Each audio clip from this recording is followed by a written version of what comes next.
Welcome to the MBL Rookie Draft. Today we'll see teams select franchise players who will forever change the culture of the team while having immediate success.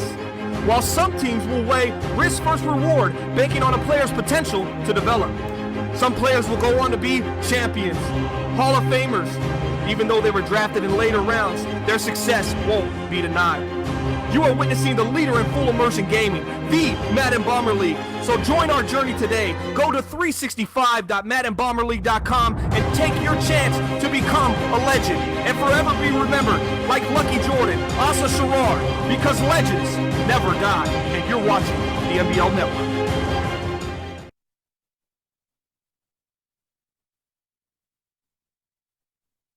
Ladies and gentlemen, it's the day that teams and fans from around the MBL world have been waiting for. It is the Season 21 MBL Draft, and we're so glad you're joining us here on the MBL Network. I'm OSU, and to help me analyze this draft today, I've got Bomber, I've got Lip, and I've got Project Fat. And let's start out with you, Bomber.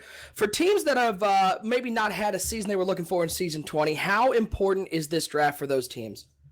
Well, if you're looking for a quarterback, this draft is very important. I got 5 quarterbacks on my radar right now that should go within the first 10 picks, and it should really help change some franchises around from the start. I'm talking day one starters, MBL season 21. You're going to see them week 1. And Lip, we go to you, and this is an interesting draft. We got multiple teams with multiple picks, and of course we all know the top 10 in the MBL draft. Is there a team that you're looking at that is primed to make a move and maybe have the draft of the year? Yeah, I think that the Ravens are sitting at pick number 2. I like what they've done in past drafts. They really find quality talent late in the draft, that second, third round, fourth. They find a lot of guys. They really need to rebuild this team. I think that they're going to go maybe corner to start off this draft, but as the draft goes on, they are going to do things that other teams won't, and they're going to be the winners of the draft. Baltimore Ravens, you have been picked by Lip. No pressure. And Project Fat, let's throw it over to you. There are a lot of people have been talking about how deep some of the positions are in this class. As Bomber mentioned, quarterback is one of those positions. Is there another position that you think is particularly deep where there might be some late round steals? Yeah, I think that one position you could definitely look at would possibly be the linebacker position. I think there's a lot of great talent in that class of the linebacker class. So I think that's a position there that you can definitely count on for guys to be able to go into late, like you said, and add some talent to their rosters. And just like that, the Miami Dolphins are on the clock here in MBL Season 21 draft. Thanks, everyone, for joining us out there. Miami Dolphins coming off as tough a season as any team can come off of, going 0-16 in free agency. They end up losing Cameron Wake. They lost Brandon Albert, but they did make some key additions, namely DJ Fluker and Bruce Irvin. Bomber, you talked with the Dolphins. Where do you think they're looking to go in this draft? We've heard their needs at quarterback with Ryan Tannehill struggling, their needs at linebacker. What do you think the Dolphins are looking to do? Okay, the Dolphins went 0-16 last season. That's right, the first winless team in MBL history. The Miami Dolphins, owned by Cuba, longtime owner of the league. Now, what the Dolphins did also in free agency, they made a lot of moves, as you mentioned, but they brought in some offensive line to help the quarterback. You got Dwayne Brown left tackle, Sebastian Vollmer at right tackle. These guys are really going to help protect a team that gave up the most sacks in MBL history last season. They're going with the quarterback, though. They're going Gabriel Woodson, I believe, from Stanford. I think that's going to be the quarterback. He's that perennial player you want, that franchise player that you want, the one that you need, and he's going to help turn this franchise around. And I can guarantee if they go with Gabriel Woodson, they will win more games than they won this last season in MBL Season 21. Very interesting making the call that they're going to go at quarterback. And, this is a team that is stuck with Ryan Tannehill, a talented quarterback at that. But we will see where the Dolphins go as the pick is in, and they're going to be seeing who is going to lead the future. The number 1 pick in MBL, always valuable. And so let's see where the Dolphins end up going if they do go quarterback, perhaps being the quarterback in waiting behind Ryan Tannehill. Yeah, I really think Gabriel Woodson has to be the choice here. And if you don't go with Gabriel Woodson, I like Kendall Bryant from Ohio State, another great quarterback in this draft right now, as the Dolphins are on the clock, about a minute left They got to make a selection very soon. Now, let me ask you this.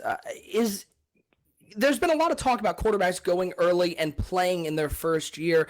Some of them have struggled as the pick is in, and they end up going cornerback. So this talk about quarterbacks is out the window. They go with Herndon at corner. Are you surprised they went defense? Yeah, I'm a little thrown off by this, but we know Cuba, he's kind of like Draco with the Chicago Bears. He has a lot of loyalty to his quarterback, and they're going to give Tannehill another run in Miami. He didn't have a great season this year. Tannehill had a QBR of 66. That was over 30 interceptions and only 18 touchdowns, 57% completion. So they went on the other side with Herndon, who was arguably the best cornerback in this draft. I just didn't see him going one to a team that needed a quarterback.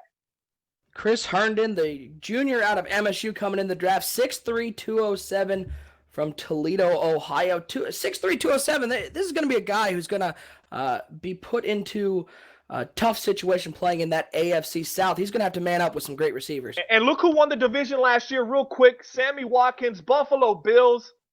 Might be the Sammy Watkins stopper right here at number 1. Another high-profile cornerback goes number 1 in the MBL rookie draft. All right, now let's throw it over to Lip. Lip's been covering the Ravens. Ravens, another tough year. They're playing in just a brutal division in the AFC North. This is a team that has struggled on offense. And tell me, Lip, where do you think the Ravens are going to be looking in this draft? I know that the Ravens have a quarterback that everybody knows, and he's got a lot of money tied up in Joe Flacco. I know that there's a lot of good quarterbacks, but I think that he's going to go with a cornerback. If you look at their defense, they are dead last in passing yards, dead last in points, and they need to do something to keep that, to make that number come up. Last year they went with Troy Kenny. He's a really good rookie cornerback last year. He had a great year. He was in running for Defensive Rookie of the Year. He may have even won it. He's 24 years old, but if you look at the rest of the defense, you've got Jimmy Smith, who's now 30 years old. You've got Will Davis, who's 28. And going down the list there in their secondary, it doesn't get any better past that point. So I think if you would pair up Troy Kenny with a guy like Trey Gatewood, cornerback out of Alabama, I think that would make that defense very scary for a very long time. Yeah, it certainly couldn't have helped the Ravens losing Dennis Pitta in the offseason and Eric Weddle for sure, but they did pick up Thomas Rawls to help with that offense as the Ravens are now on the clock and their pick will be coming in soon. Let me ask you this, Lip. Do you think the Ravens with some good draft picks in this draft could compete for possibly a wild card or even the AFC North title? Oh, I definitely do, because if you look at this, the defense is really where it is a struggle for the Ravens. Their offense, they put up points and yards to the point where if they just got their defense under control a little bit, they could definitely be in there. They're top 10 in passing yards. They're 11th in total yards. So their offense is there. It's just that the defense is so bad, and I think if you don't go cornerback here, it's going to stay bad, to which I don't think you could make a playoff run. And the pick is in, and they go with Davenport. They did go secondary. They went strong safety instead of cornerback. This is a team that's had a history of having great safeties back there. A little surprising to go not quarterback, but cornerback. But do you like the pick with the strong safety? I do. They brought in Marquesson Huff to play free safety. They've got Kendrick Lewis at strong safety, but Lewis is 30 years old, and the rest of the guys in their safety depth aren't guys that you're going to feel comfortable with. So I do like the pick. This is a position that they needed. It wasn't quite the position I think they needed the most, but it is a position on defense that will help that I do like. I like the pick. And now we're going to throw it over to Project Fat, who's been with the Arizona Cardinals. The Cardinals playing in a weak division, the NFC West making the playoffs with an 8-7 team, but nonetheless, the Cardinals struggled last year and doesn't get any easier. Probably one of the teams with the biggest losses, losing not only Carson Palmer, but Larry Fitzgerald and John Brown. They picked up some nice pieces with Sheldon White and Terrence Knighton, but no doubt quarterback and wide receiver are sort of the big needs that the Cardinals have. Fat, where do you think the Cardinals are going to be looking with this number 3 pick? Well, first thing I'd like to say is I don't think the Cardinals expected to be in this position. I know they traded up for this pick, gave away a lot, but they really felt like the quarterback to take their team to the next level was here in this draft, and I don't think they thought they'd be in the position to kind of pick which one they wanted. So I definitely think they're going to go quarterback. Like you said, they lost Palmer, and there's not another quarterback on that roster currently that screams, the franchise guy. So most definitely it's going to be quarterback. It's just a matter of which one at this point. They have the choice of whomever. Like I said, I don't know if they expected this when they traded up to get this number 3 pick. And the Cardinals are on the clock. Their pick is going to be coming in. But this is a quarterback-driven league, as we have talked about, and they did have the leadership of Carson Palmer for the last couple years in Arizona. Do the Cardinals plan, do you think they're going to be this is a guy that they want to play here in year one, or is this a guy that they're going to try to sit behind maybe a veteran guy that they signed in the offseason? Well, I think it's definitely going to be a starting year one guy. He's going to come in. He's going to be trial by fire. Like I said before, they don't have anybody on that roster currently that they can really set him behind to learn from. So at this point, rookie, you're getting put in. You got to play against a tough Seattle defense as well as a good Rams defense as well in your division. I know that's what it's going to come down to. Quarterback for sure, and he's going to be starting year one. And the pick is in, and indeed, you called it. They do go quarterback. The first one taken here in this MBL Season 21 draft. It's Alan James out of LSU, 6'6", 225. This is a gunslinger, a big guy in the in quarterback position. Going to be looking over those big defenses. You like the pick? Oh, most definitely. I think, like you said, 6'6", a big guy. Same size maybe as maybe Ben Roethlisberger or something similar to that. Obviously, we'll have to see what his play turns into on the field, but I think this is a guy that definitely can turn this franchise around. He's going to maybe be a little rough start to his career with, like you said, the receivers that they lost in the offseason, but I definitely think that he has the talent to take this team pretty far and possibly into the playoffs or close to it in his first year in the MBL. Quarterback going number 3 to the Arizona Cardinals. We go to Cleveland now. And Bomber's been with the Browns. This is a team who had one of their big losses was, of course, Joe Thomas, their offensive tackle, who's been with the team through thick and thin. They lose him to free agency. They lose Robert Griffin III. They did add Glover Quinn, a nice addition in free agency, but there's no doubt that quarterback is one of the big needs. Bomber, let me ask you, are the Browns going to be going quarterback, or they might be going somewhere else? I think they definitely need to go quarterback, but let's touch on Joe Thomas a little bit. Joe Thomas, he was actually cut in the last week of free agency. They did not want to cut him. He ends up going to the Seattle Seahawks, a completely different conference, a completely different team, a contender. So good for Joe Thomas, but definitely bad for Cleveland. They wanted to hang on to him. He was a veteran leader in the locker room. He provided a lot of leadership for such a young and growing ball club. As you mentioned, they brought in Glover Quinn and Adam Jones this offseason. It looks like they brought in some key pieces on the defensive secondary. So I expect this team fully right now to commit to a quarterback. And you know what quarterback I'm really liking out there right now? And that's Gabriel Woodson. I said he should have been the number 1 overall pick. He's 6'3", 226, arguably the strongest arm in the draft. If they don't go with Gabriel Woodson right now, they're going to regret it later down the line. Browns are on the clock. The pick is into the commissioner, and let's see if you are right, Bomber. Now, let me ask you this. A rookie quarterback coming in for Cleveland without Joe Thomas, you think he's going to have some struggles there in that AFC North with those defenses that don't take it easy on rookies? Yeah, you get a lot of blitzing in the AFC North as the back-to-back Super Bowl champion reigns that division, the Pittsburgh Steelers, but you also have to look at the Cincinnati Bengals, who have a strong front four as well. So it's going to be a long road for Cleveland, but the rebuilding has to start somewhere, and it's got to start now. And the pick is in, and they go quarterback. They don't go with my guy, but they go with Brian. A nice pickup for the Cleveland Browns. And they indeed do go quarterback. Brian's going to be starting for the Browns. He's got a big arm, and he's going to have to compete in that AFC North. A little surprising.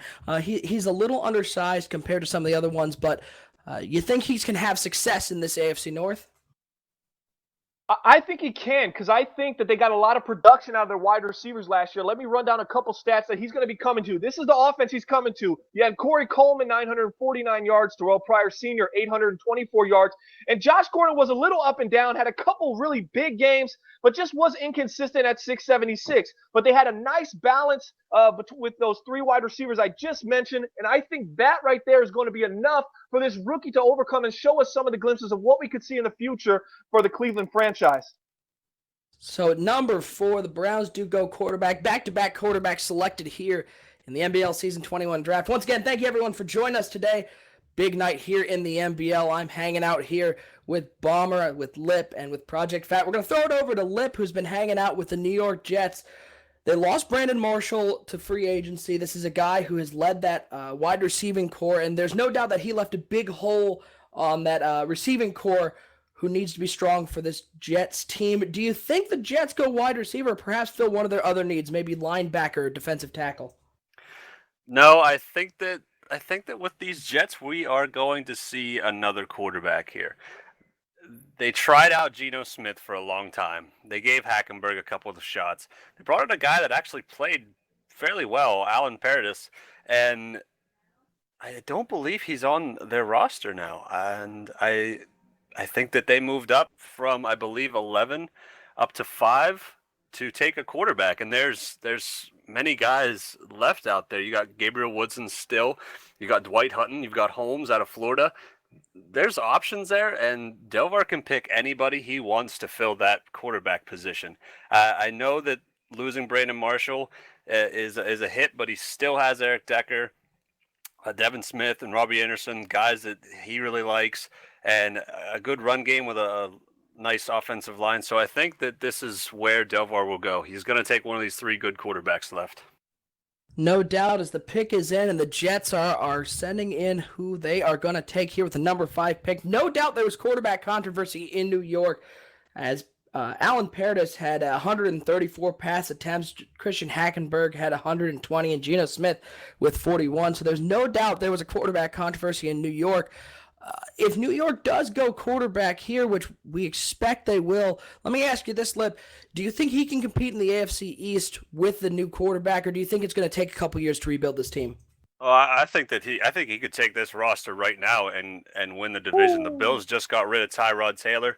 This division's wide open, and I think that this guy, they go with a great guy. They go with Gabriel Woodson. I love this pick. He is going to turn this team completely around, and I would even say that the Jets are going to take the division this coming year with a rookie quarterback. That's Bomber, the it's your steal. man. That's the steal of the draft right there.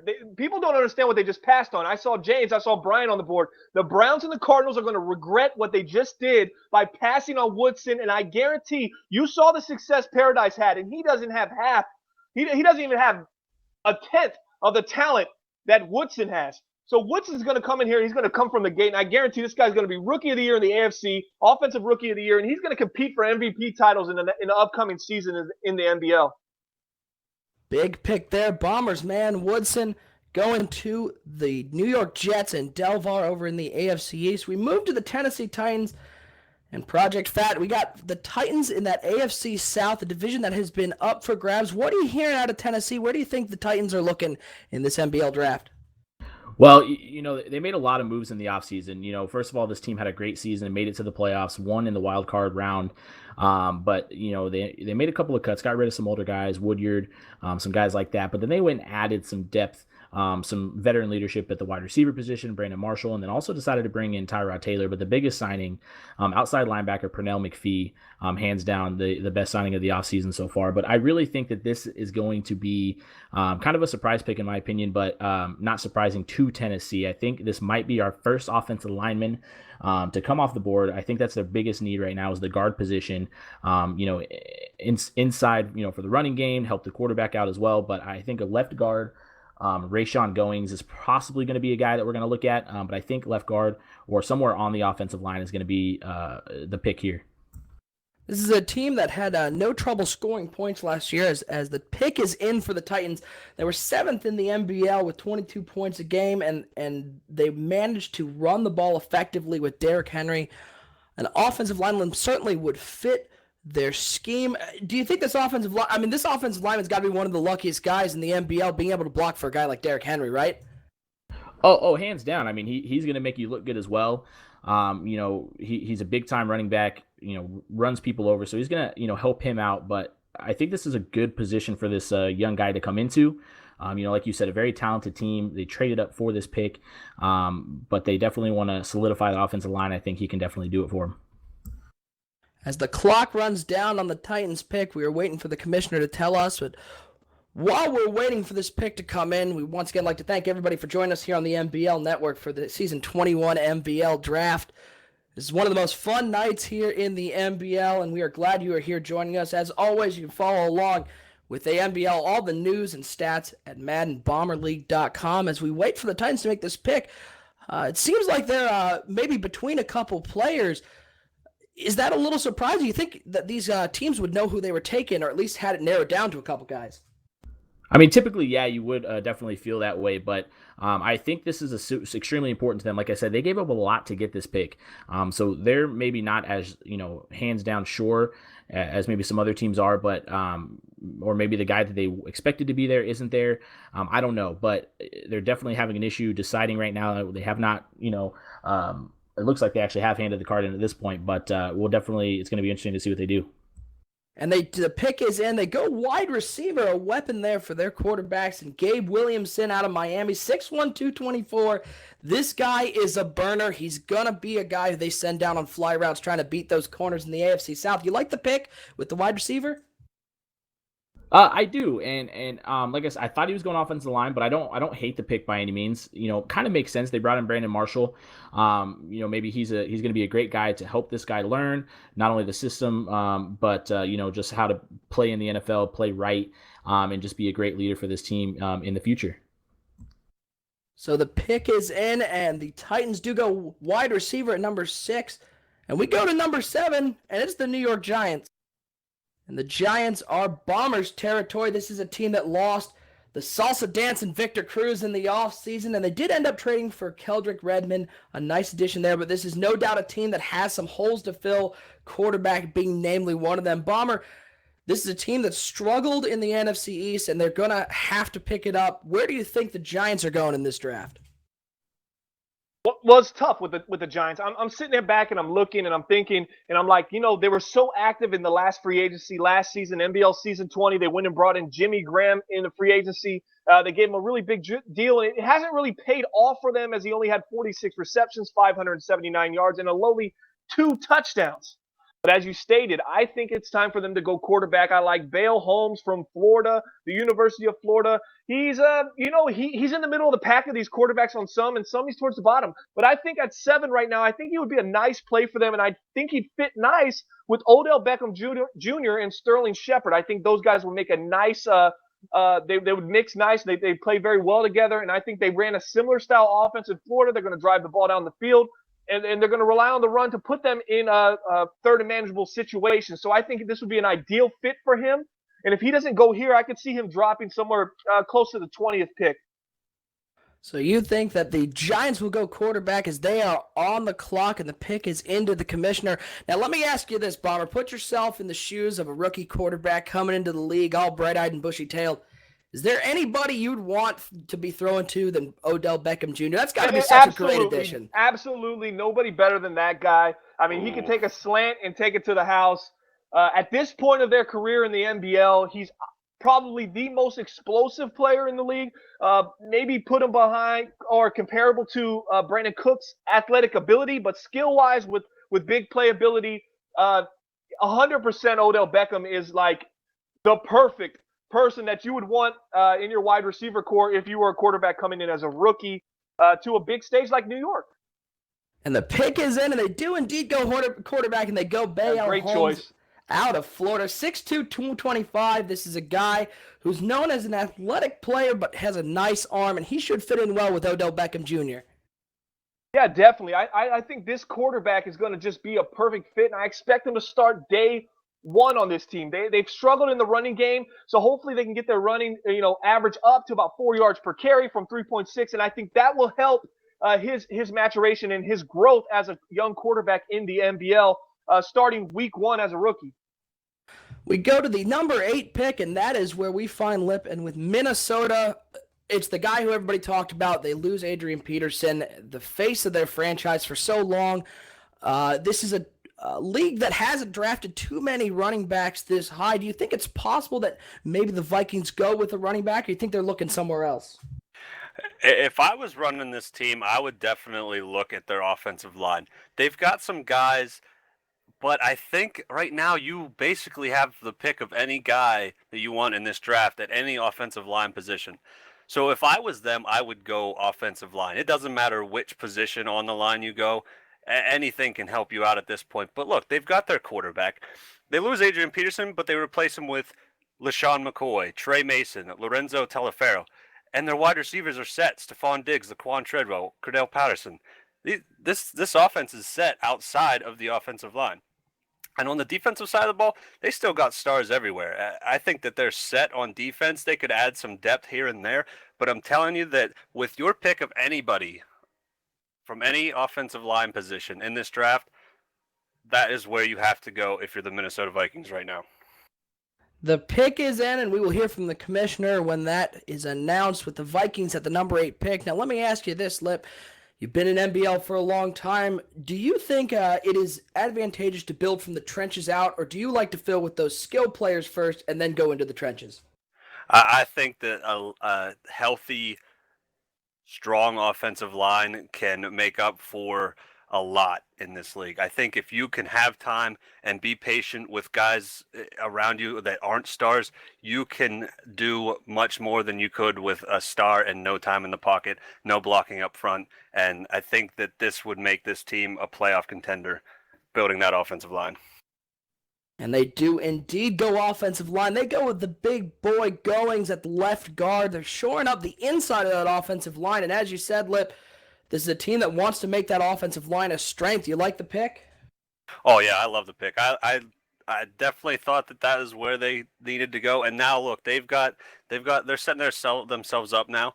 They can go with Teddy Bridgewater and LaShawn McCoy and run stuff to the outside. They can run anything that they want with him, and then they can line up in an I formation and just pound the rock with Trey Mason. They've got a beautiful 1-2 punch setting up for them right here. I love this pick. So offensive line is the pick, and we go over to New Orleans, and that's where we find Project Fat. Now, New Orleans does have a new owner, came in last year in MBL Season 20, and this is a guy who has made a splash here in the MBL, competing in that NFC South. This is a team that is known for throwing the ball, as they've had Drew Brees. Where do you think the Saints are looking? You think they're going to shore up maybe an offensive weapon, or you think they're going defense and they want to try to stop the ball, as they have struggled with that in the past couple seasons? They could go either way. First thing, with the new ownership, like you said, they decided to move on from Drew Brees. They decided to start rookie Craig Dronett, who had a decent season, 60% completion, 18 touchdowns, 21 interceptions on the year last year. So they definitely made their decision there. And they didn't have too much going on in the offseason as far as bringing in, free agents or anything too crazy like that. They decided they wanted to build through the draft, and they want to start making this team younger. So I think they're going to go defensive side of the ball. I think that would be the smartest thing for them to do on that defensive line, help them stop the run a little bit more, as well as get to the quarterback. So I think that's where they're going to go, defensive line, right here with this pick. As the pick is into the commissioner, we will hear from what the Saints are going to get. But let me ask you this, Fat. Losing a guy like Drew Brees, who has been a leader in New Orleans, both on and off the field, this is a guy who has been that vocal guy in the locker room. How hard is it to recover from losing such a presence? It's going to be extremely difficult. There's no denying that. But I think they did the right thing. He definitely wasn't going to be there for many more, maybe 1, maybe 2 seasons at the most. So they needed to make that decision now, and they did. So it's going to be definitely tough to lose him, but I don't think it was the worst thing that could have happened to this team. And the pick is in, and New Orleans does go defensive side of the ball. End up going secondary, the cornerback Deron Shepard out of Florida State, 6'4", 205. And this is a guy who is known for his press coverage. He has got quick feet, great hands, and the ability to stop the top wide receivers in that NFC South. You like the pick with the cornerback there for the New Orleans Saints? Yeah, I do. Like I said, I wanted to go defense. And there's not a ton of corners in this draft, so I think they decided, look, this is our opportunity. Let's go get him right now. And that's what they did. So good luck to the rookie. I don't know if it was their number one need, but they felt like that this is guy could help them win now. And they do have to worry about a new quarterback in that division with Blake Bortles. So we'll see how that works out for the New Orleans Saints. Speaking of Blake Bortles, we go to the Jacksonville Jaguars, and that's where we find Bomber, who's been hanging out with the Jaguars. They do lose Vince Wilfork. They do lose Paul Posluszny, but the big talk throughout all of MBL Season 20 was Blake Bortles. Would he stay? Would he test free agency? And they end up getting rid of Blake Bortles, but they pick up a guy in Drew Brees, just talking about the Saints, to lead that offense. It feels like they might have filled their quarterback need this year, but do you think they might be looking quarterback for the future, as Drew Brees is definitely getting up there? Or you think they go with one of their other needs, possibly offensive line linebacker? Look, I've been following this team for quite a while over the last 72 hours, and I've heard so many conflicting reports about where this team's direction is going to go. So they lost Blake Bortles. He didn't sign back with them. He wanted to test free agency. They were actually going to make a bid at Blake Bortles, and they were going to try to bring him back. They decided, man, that's not the route we're going to go. Now they started looking at quarterback. They start testing the waters with quarterback, and they say, the guy we really want isn't going to be there. And that's when things started getting a little weird. They really wanted Woodson, but they liked Brian. But they knew the Browns had their eye on Brian as they took him at 4. So they decided, man, you know what? Let's call this veteran Drew Brees. Maybe he can give us a year or two left, and we can get this offense still going. We have Allen Robinson, Allen Hurns, Kenny Stills, Julius Thomas. We have some weapons on offense. We don't want to have a down season where we have a quarterback that we aren't comfortable with, because the other option was Bryce Petty. So they bring in Drew Brees. So right now I'm thinking this team's either going to lock it up with the offensive lineman. There's a really, really talented center still left on the board right now, and it would be a little early to select him right now, but Trey Watt from Texas A&M. He's a pass blocker. He can definitely give Drew Brees the time he needs, and we all know what Allen Robinson can do if he just gets some time to break his route off on a cornerback. As the pick is into the commissioner, we'll be hearing from the Jaguars in just a moment, see where they end up going. But let me ask you this, Bomber. Drew Brees coming in, we know his track record, we know how good he's been. Do you think Drew Brees still has something in the tank that can help this Jaguars team? I absolutely do. I believe Drew Brees has something to prove, because you know what? He wasn't expecting the Saints to get rid of him. Remember how he came here? He came here and signed a one-year deal worth $4.6 million to play for Jacksonville. That means A, he took a pay cut, and B, he felt this team was talented enough in a division that they could win. That was the key for Drew Brees. He wants to win. So he goes into this division, which Jaguars have been competing with the Texans and the Titans. They just haven't had the consistent play from Blake Bortles, and that's why Blake Bortles ended up where he ended up right now, and that's why he's playing for the Atlanta Falcons right now, because he didn't give Jacksonville the consistent enough pay for them to want to give him that big contract that he was desiring. And the pick is in for the Jaguars, and is indeed Trey Watt, the center from Texas A&M, 6'5", 299, a big boy in the middle. He's going to be snapping that ball to Drew Brees. How important is a strong leader at center who does tend to have the duties of calling the plays in the offensive line shifts? How big is that for this team? Look, it was a little early to go with Trey Watt at center, but he was people were saying he was the best offensive lineman available in this draft.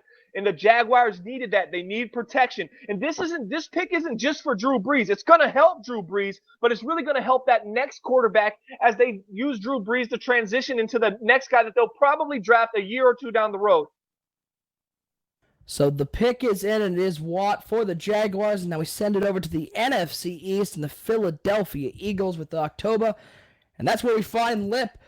The Eagles, had some big losses in the offseason, losing Connor Barwin, losing a guy like Brandon Graham, but they do bring in a veteran leader on the offensive line in Alex Boone.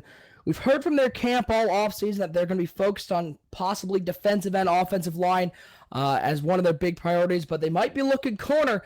Lib, where do you think the Eagles are going to be going with this number 11 pick? There's a couple corners out there that I do think would fit in with October very well. He's very intelligent on the defensive side of the ball, knows what he's looking for. He knows how to get the best out of all the guys that he brings in on defense.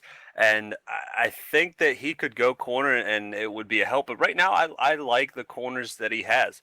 I do think that the biggest area that he needs to address is on that defensive line.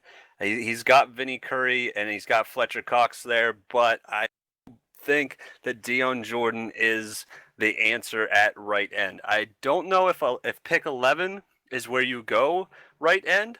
There is a guy out there that he has a lot of talent. I'm not sure if October will take an end at pick 11, but that is their biggest need right now. And their offense is pretty set outside of maybe if October wanted a stud wide receiver, because there is one out there still. But right now, I think his offensive line is great. I think he really brought them together. He's got his quarterback, and I would love to see him go defensive end. As the pick is into, the commissioner will be hearing from him shortly as to what the Philadelphia Eagles do at number 11. Now, let me ask you this, Lip. When you're in this situation where maybe your needs aren't fitting the players that are available right now, you might be reaching for a couple of them. Is this a time where you draft for need, or is this a time where you might take the best player available, or maybe fill a need that you didn't think was too important? See, I think that's very tough, but I believe in October and the way he sees defensive players.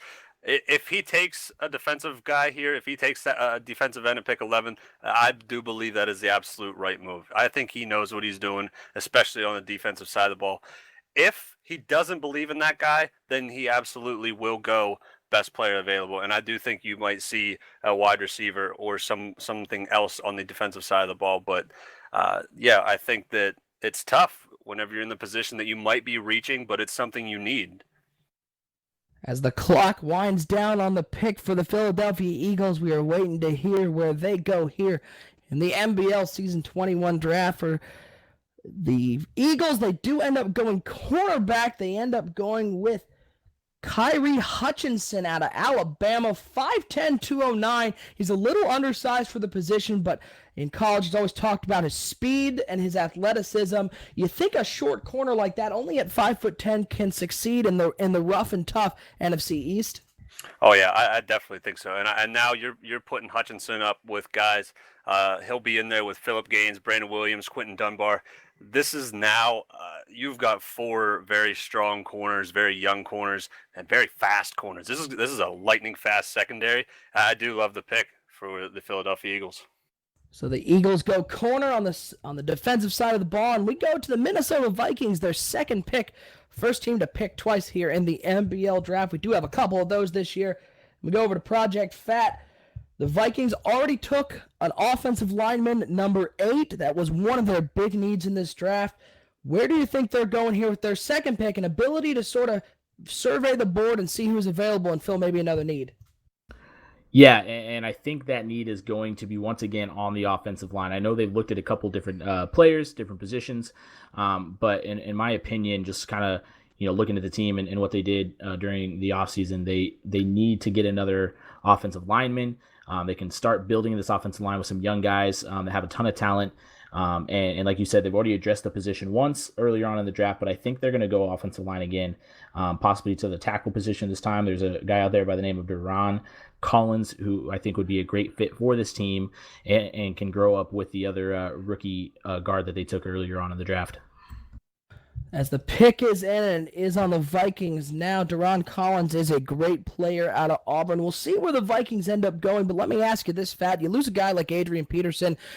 Do you find that a running back can live on its own talents, or do you think an offensive line can make a running back go from maybe an okay to average running back to one of the best ever like Adrian Peterson? Hands down. We kind of touched on a guy earlier from Tennessee, great young running back there that's going to make his offensive line look better. But obviously having some big, strong guys up front is going to help those running backs. So they definitely went in an interesting position. Like you said, they released Adrian Peterson, but they signed a couple different halfbacks. So it's going to be interesting to see what they do because they brought in a few of them, McCoy, Mason as well. So it's going to be interesting to see what they do, but I think they need to start building with the offensive line and maybe look at these positions later on, either in this draft or in future drafts once they get that O-line solidified. And indeed, they do go O-line. They go left guard with Bethel Thompson, the second guard they've taken in this draft, possibly looking to put the two rookies at the two guard positions. You surprised they ended up going with an interior lineman as opposed to maybe a tackle? Slightly, but then again, no. When you look at this guy that they just picked up in Bethel Thompson, once again, another big guy, great talent, very quick feet, and so they're going to put him to the right side, or they'll put Goings to the right side. Either way, both of these guys are going to start day one. I think they're going to be huge difference makers. Not surprised. I thought maybe tackle. There's a good tackle out there, but I'm not upset with this pick, and I think that they're doing it the right way. And so that pick is number 12 for the Vikings. And we go to Bronco and number 13, which is the Kansas City Chiefs. And that's where we find Bomber. Bomber, this is a team that lost not a whole lot on either side of the ball. Perhaps their biggest name being Tamba Hali. Derek Johnson did leave. They made a couple nice signings, namely A.J. McCarron, a young quarterback who they think might be able to back up Trey McIntyre. But where do you think the Chiefs go? They have their quarterback that they love. They've heard that both sides of the ball need some help on the lines. Where do you think the Chiefs are looking here at pick number 13? Well, first I want to give a shout out to our sponsor. He did all our graphics for this broadcast. It wouldn't be possible without him. You go and find them at web3ks.com. That's web3ks.com. You can also find them on Twitter at allbusiness. Great guy, got affordable pricing for all your graphic needs. Now, back to business. Kansas City Chiefs, 7-9 last year, just at the bottom of one of probably the toughest division in the MBL, I'd say, OSU. I mean, definitely my pick for the toughest division. So I'm looking at this team and I'm thinking, man, they're giving up a lot of sacks with their quarterback. They got Trey McIntyre there. He was one of their top picks last season. I think they go with Doran Collins, right tackle from Auburn. He's a pass blocker. He's going to be good. But I also wouldn't count out the fact they go with Rashawn Kidd. That's right, a halfback from Florida. He's a power back. He's going to help Trey McIntyre out because he's going to be able to put them in those third and manageable positions and pick up some actual yards on the ground. They struggled last year. Spencer Ware only averaged 3.1 yards per carry with 3 touchdowns. Kendrick West, 3.5 yards per carry, and he only had 1 touchdown, and he was recently released. So I feel like this team knew that this was going to happen and this was going to fall this way, and they like Rashawn Kidd from Florida. He's a very nice power back, and he's tough to bring down. A lot of people are saying he's kind of a poor man, Marshawn Lynch. So the pick is into the commissioner. We will hear where the Chiefs go, and let me ask you this, Bomber. Trey McIntyre, he was just an absolute stud last year, but this team did struggle to stop the ball, ranking 30th in both giving up points and in yards. Do you think they're looking to protect Trey McIntyre better? You think this is a team basically that's looking to outscore their opponents in a shootout, or do you think they might want to shore up the defense and keep the scores a little lower? Yeah, the mindset of this team is score, and score some more. So that's why they went with right tackle Doran Collins. It was a great pick. It's going to protect their quarterback. They love Trey McIntyre. Trey McIntyre, he was drafted by them. He came out early. He was a 4th pick in the first round last season from UCLA. He had a very good year. He threw over 4,000 yards, 4,390 yards, and he threw for 22 touchdowns. He had a very solid rookie season. Now they just want to give him some more time to get his completion percentage up and lower a little bit of those interceptions by reducing the sacks and the times that he's been on his back throughout the year. And the pick is in for the Chiefs, and it is Doran Collins out of Auburn. 6'5", 306, Big Daddy on the right side. Now, do you think this is a guy that might be able to slide over in that crucial left tackle position for Trey McIntyre? Yeah, I think this guy can play on both sides of the offensive line. He's going to be able to play where they need him. I think this is a great pick for them. You're getting great value at 13. You're getting a starter that can come in week 1 and block. And this isn't going to be a bust. As we've seen some linemen in the past that are selected that have the strength but just don't have the skill, don't have the footwork. This guy's got the footwork. He has the strength. He has all the tools necessary to be a productive player for this offensive line for the Kansas City Chiefs. So the pick is the right tackle offensive line for the Chiefs. We go to pick number 14, and it's the Carolina Panthers. Most picks here in the NBL. They got 3 in the first round. This one they acquired in a trade with the Oakland Raiders last year. And let's throw it over to Lip. The Panthers lost a lot of players in the offseason. They lost Star Latulele. They lost Jonathan Stewart. They lost Benny Benaquier. They only had the ability to sign a kicker. Where do you think the Panthers are going this year? So I think that this team's all right because they can run the football. They've got a beautiful offensive line, and they've got their quarterback. I think the ability to run the ball is something they love to do, and they'll stick to it. I don't know if they'll go halfback. this early in the draft. They have 3 picks. I don't think halfback's going to be a thing that goes incredibly fast throughout this draft, and they could use one of those 3 picks on a halfback if they wanted to. Right now, they've got Artis Payne as their halfback, maybe Devon Johnson, or I'm sorry, that's their fullback. Right now, they only have 1 halfback, and that's Cameron Artis Payne. So they might go halfback in this draft. And if you look at the how Jonathan Stewart did last year, he averaged 4.5 yards a carry. That's pretty good for a guy who was 30 at the time. So I think if you put a young buck back there who can get, is young and is fresh out of college, ready to go with that offensive line, I think that's going to be a dangerous thing to get going. Some spots on the defensive side of the ball, I think maybe a defensive tackle to try to help replace the loss of Star Lotulelei, but there's also some very nice cornerbacks out there. But like I said, Panthers got 3 picks. They could do a lot. As the pick is into the commissioner, and we will hear where the Panthers are going in the NFC South. This is a team that was 5-11 in season 19. They ended up getting to 9-7 in the NFC South, which has been dominated by the Atlanta Falcons. Lip, let me ask you this: with the Panthers, you think they're a couple pieces away from being able to take that division away from the stronghold that is the Falcons, or you think that by having 3 picks, this might be more of a build towards the future and they'll be looking to challenge in maybe a couple of years? I think if they get some help in their secondary in this draft and on their defense a little bit, and find, if Artis Payne can do the run game, or if they find a running back in this draft, I think that they could compete to take this division completely away from the Falcons. Just because their run game last year was so convincing and their offensive line is so solid, I think that they can play smart offensive football and good defense, and I definitely think they could be in the playoffs next year. Are you surprised they let a guy as good as Star Lotulelei go in the offseason? I am, but with Kawan short, I think that they saw that maybe there was a production issue. Maybe there was just not enough room for both of those guys on that defensive line, and there may be some cap issues. But he was a lot of people were very interested in Lotulelei, but I think that the Panthers will be just fine without him. And the pick is in, and they go cornerback. They go with Trey Gatewood out of Alabama, 6'2", 181. This is a guy who is known as a great man defender, and he's going to help shore up this Carolina Panthers secondary. You like the pick going with the secondary, or are you surprised they didn't go offensive side of the ball? No, I like this pick. I mean, right now they've got one corner. They've got James Bradbury right now.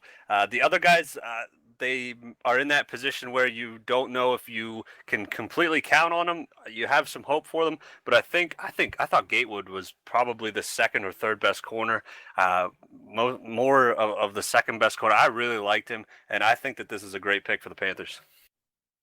And we go to pick number 15 is the Indianapolis Colts, and that's where we find Project Fat. Now, this is a team that lost some big names in the offseason: Frank Gore, Vontae Davis. They did add some nice players in Sean Weatherspoon, Devon House, Courtney Upshaw for sure. But this is a team that has said over and over they need to shore up their offensive line. They need to get some skill position players. What are you hearing out of Indy? Where are the Colts looking here at pick number 15? Well, and first to speak on probably one of the biggest controversies in the offseason is that Vontae Davis thing. First he was there, then he wasn't. But they'll move on from that. And on the offensive side of the ball, I know they've talked offensive line, but I don't know if that's necessarily their biggest need right now. I think they need to go defense, especially losing one of their better defensive players, defensive playmakers in Vontae Davis. The offense could definitely be one of the more explosive offenses in the league, definitely with the talent that they have. But I think they're going to go on the defensive line and address the end position. They've got a pretty decent guy in Kendall Langford, but he's getting up there in age. But on the other side of the ball, they don't really have that complimentary guy. And I think this is a great opportunity for them to find him. There's a couple of defensive ends that they can move around on that line, and Nick Cartwright as well as Lawton. So I see them going there, but like you said, they talked about offensive line, so it's a potential to jump there as well. But I think defense is where they need to go. Defense is the call from Fat as we wait for the Indianapolis Colts to make their pick here at number 15. Now, let me ask you this. The AFC South has been just a war. There have been so many teams competing for that top spot. The Colts are a team that have their quarterback Do you think that puts them ahead of everyone else, knowing who their guy is at quarterback and having the weapons that they do? Or you think that they are more on par with everybody else in the AFC South? Well, if you would ask me that question last season, I would have said yes, that put them ahead. But with the move that the Texans, they went out and got Connor Cook, and Connor Cook not only started day one there, but became a fantastic player at the quarterback position. Now I'd say they're a little bit behind the Texans there, but that's why I think they need to shore up the defensive side of the balls, because now they got to worry about Connor Cook. They got to worry about probably one of the best wide receivers in the game in Hopkins. So that's why I really feel like they have to go defensive. They want to be able to. I think they can compete offensively. I think they have a good enough offense, but they got to get to the quarterback. They got to slow down Connor Cook, and I think the only way to do that is by addressing the defensive line. And the pick is in, and it is not defense. They end up going offense. They go with the first halfback taken here in the MBL Season 21 draft with Kidd, the big power back. Interesting. This is a guy who is modeled a lot after Frank Gore. You surprised that they go with such a 1-to-1 replacement here in the MBL draft? Most definitely. We talked about going offense, but we said offensive line. So this is definitely a surprising pick to me. I know that they probably want to incorporate the run game a little bit more. I completely understand that. But I think they could have done that with a guy like Turbin, at least for another season. I think that you may not have an opportunity to get one of those defensive ends that are, there right now, waiting for their name to be called. But hey, the Colts know more what their game plan is and what they want to do this season. So I wish the rookie luck there in Indianapolis. The pick is a running back, and we are now at pick number 16. But before we get there, I'm going to throw it over to Bomber. Bomber, I hear you want to give a shout-out to someone. Yeah, I want to give a shout out to everybody that helped make this possible. This took about 7 hours of production time and legwork to pretty much get it to where the standard that you're watching it right now. You have all business at web3ks.com who helped make these templates for the graphics. Me and OSU did the legwork alongside with Lip, and we were staying up till 2, 3 in the morning getting this done for everybody. But also the guy that doesn't ever get much credit at all, and that's Gibbs, because he's doing behind the scenes. He's the one pulling the strings right now. He's the puppet master on this entire show. So if you're liking this show and you're giving us a like and a subscribe, big shout out to Gibbs in the chat right now. Give him a big thanks, man. He's done a lot for this league. He's going to be a future Hall of Famer in the MBL, currently in the running right now. So we just want to give our thanks out to all the guys that helped make this possible. And if I forgot anyone, I'm sorry. It's just a great show, and we're just glad to be a part of this as we all have this passion for this full immersion gaming. Absolutely. Well put, Bomber. Thanks to everyone who put this together for our MBL Season 21 draft. For those of you just joined us, we thank you for hanging out with us. I'm OSU and hanging out here with Bomber, Lip, and Fat. And we got a great show for you tonight. We are on to pick number 16, and it is the New England Patriots. This is a team that lost one of their defensive leaders in Patrick Chung. They also, maybe an underrated loss in Danny Amendola. They had a couple nice signings, but nobody too big. And we've heard from the Patriots camp that they are going to be looking at possibly a wide receiver, offensive line, maybe in the secondary. Bomber, what are you hearing out of Foxborough? Where are these Patriots looking?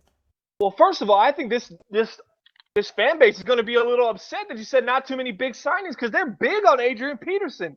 They think Adrian Peterson is going to give them 2 solid years of Adrian Peterson football. He's 33 years old, but they think this guy's a freak. He's going to play till he's 35 in the NBL. Currently, right now, he's going to be the starter and the 3-down back, and they're going to let LeGarrette Blount come in and give him just a little bit of a breather every now and then. But they expect Adrian Peterson to give him 5 yards per carry. But I do think that this team is going to be looking at free safety Dawson Wiley. Dawson Wiley played for Texas. He was the Heisman winner. And we're not even talking about him right now. What's going on? The Patriots have to take this guy.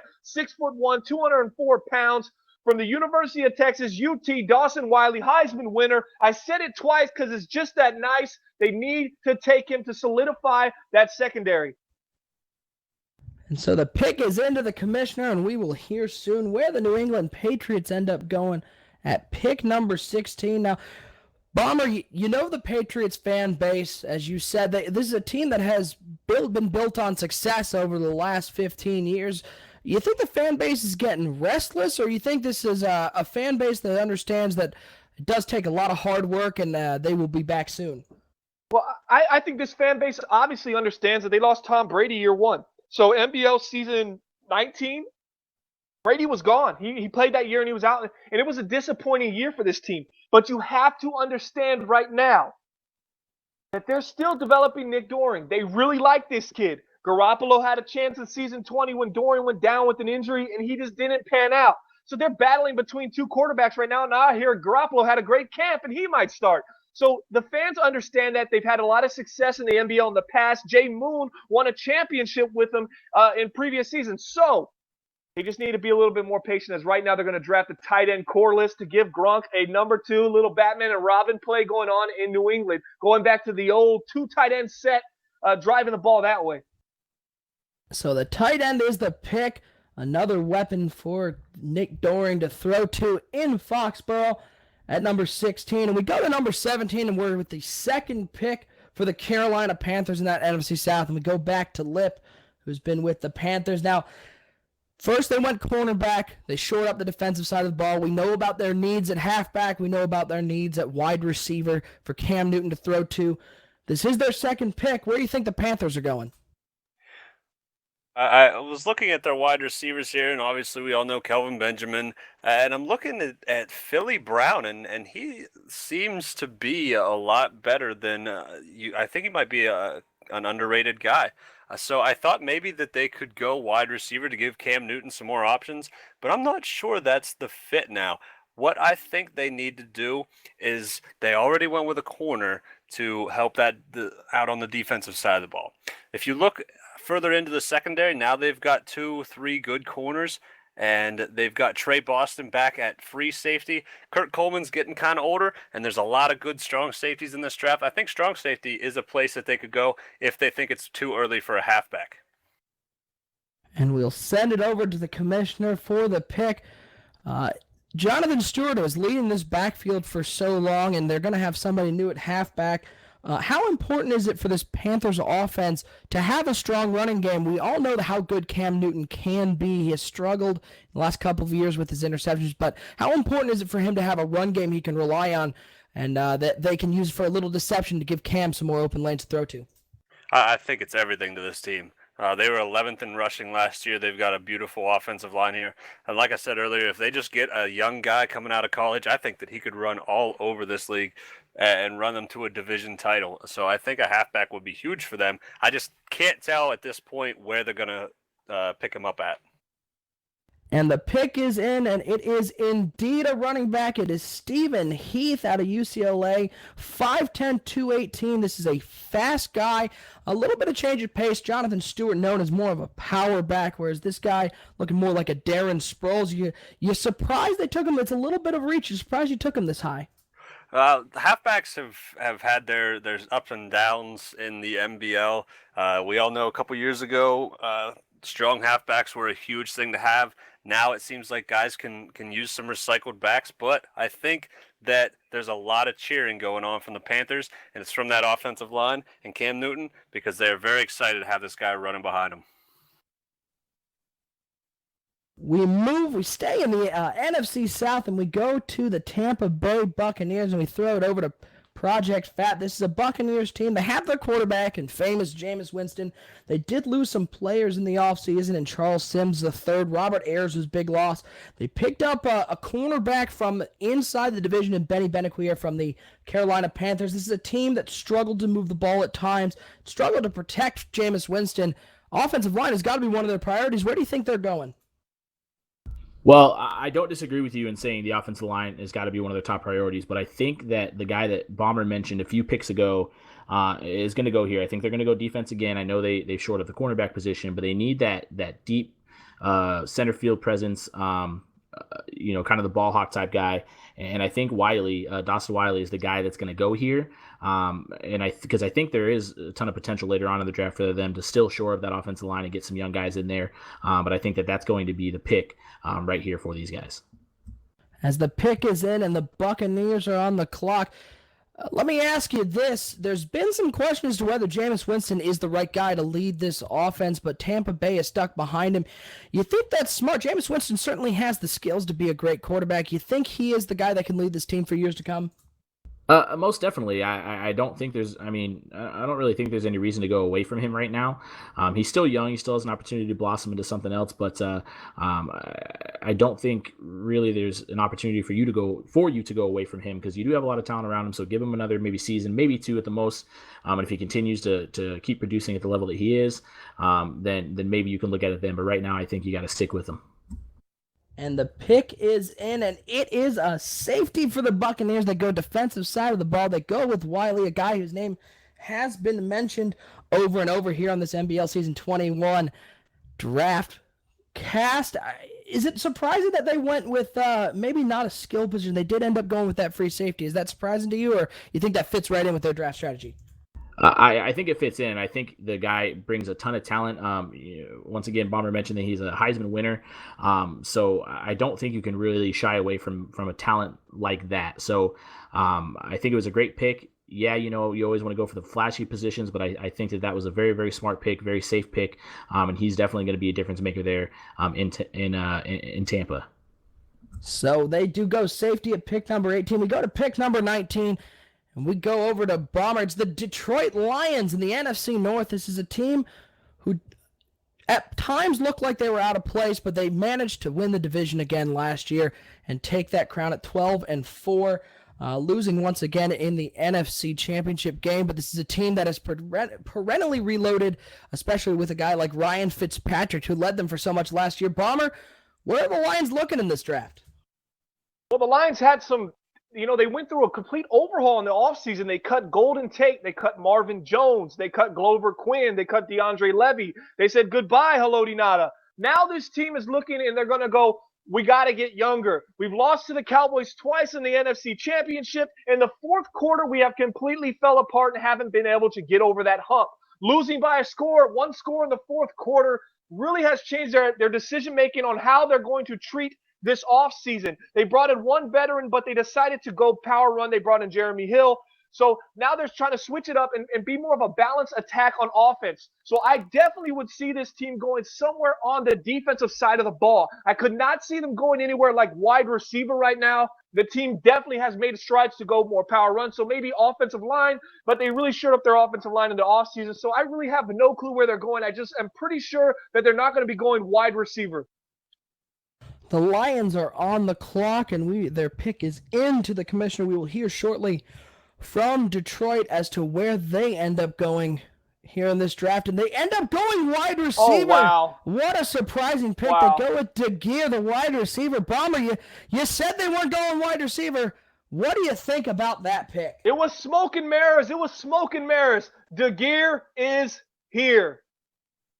Oh, fear DeGear. We're battling between both of them. You guys let us know. How many hashtags do you think they're going to have? It's going to be a lot. It's going to be as many characters as Twitter allows, most likely. The first ever 140-character hashtag, but it is DeGear going to Detroit. Bomber, let me ask you this once more. Do you think the Lions are the favorite there in the NFC North, or do you think one of these other teams who put up such a great fight last year is going to take that division? Well, the next pick is Chicago. Chicago was 9-1. They faced off with the Lions, who were 6-4 and had Fitzmagic starting because Stafford got hurt and they couldn't come through. So I'm calling out Draco defense. I want to see the real Draco defense, MBL season 21, because what we saw last year, Fitzmagic just picked it apart. Disney was calling. They're calling it Fitzmagic Kingdom because he dominated the Bears so much when they were 9-1, and then they took the division. So Draco defense is being called out. We better see a great pick from them at number 20. Number 20, as mentioned, it is the Chicago Bears and Draco, but let's just point out that Fitzmagic Kingdom sounds like the saddest theme park for a kid to visit.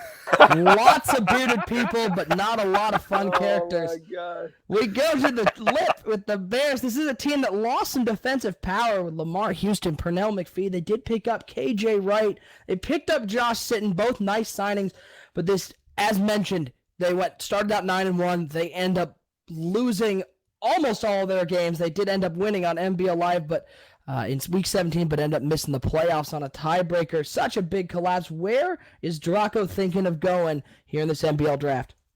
Well, Bomber talked about the Draco defense, and anybody who has seen anything from MBL knows about the Draco defense. And I'm looking at their defensive line, and you talked about their losses. I don't see anybody on this defensive line that is going to step up. I think pick 20 is right around the time where if you need it, you can take it, and it's not a stretch. They definitely need to get some guys on this defensive line. They bring in KJ Wright to play outside linebacker. That's a good pickup. I think that their secondary. I think they really like their secondary. I've talked to Draco about a few guys in his secondary just because a couple of them from Penn State actually, and he took Kaliko Perry last year, a very good corner. He likes Bryce Callahan and of course Kyle Fuller at corner. Other guys in the secondary, I think that he thinks they play well, and I think that he's looking at that defensive line knowing that there's an issue there. So I would expect to see something in the defensive line, but it is possible that he goes on the offensive side of the ball here too. As the pick is into the commissioner, we will find out where the Bears go. Let me ask you this, Lip. After such a big collapse, is there a chance that some of that maybe loss of confidence carries over to the next season? Or do you think they wipe the slate clean and are able to move on and challenge for a division crown? I think that whenever Drago took over the Bears, there was a lot of questions about Jay Cutler and his leadership. We talked about on the Commissioner's Corner podcast about how positive Jay Cutler was throughout all of the down, the whole sliding down thing at the end of last season, and I don't think that's going to be a lingering thing here moving on. The pick is in, and they go defensive line, as mentioned. They go with Nick Cartwright out of UCLA, 6'6", 258. Ooh. This guy is one of the fastest guys off the edge. He's got a lot of moves to get around the top tackles here in the MBL. You like that pick in the NFC North? I love it. That's a Draco pick right there. This guy can he can get the absolute best out of people on the defensive side of the ball, and this guy is an insane talent. We've talked about him before. A lot of people were looking at him throughout the season here, and this is a guy that's going to be a nightmare for the NFC North. So the pick is in, and it is Nick Cartwright out of UCLA. We go to pick 21, and we head out to the AFC West, where we find Project Fat has been with the Chargers camp. This is a team that really wasn't hurt too much by free agency. They didn't make a whole lot of huge additions. They lost a guy, maybe Stevie Johnson, the biggest name of a guy that they lost. The Chargers have been a perennial powerhouse out there in the West. Where are the Chargers looking to improve an already great team?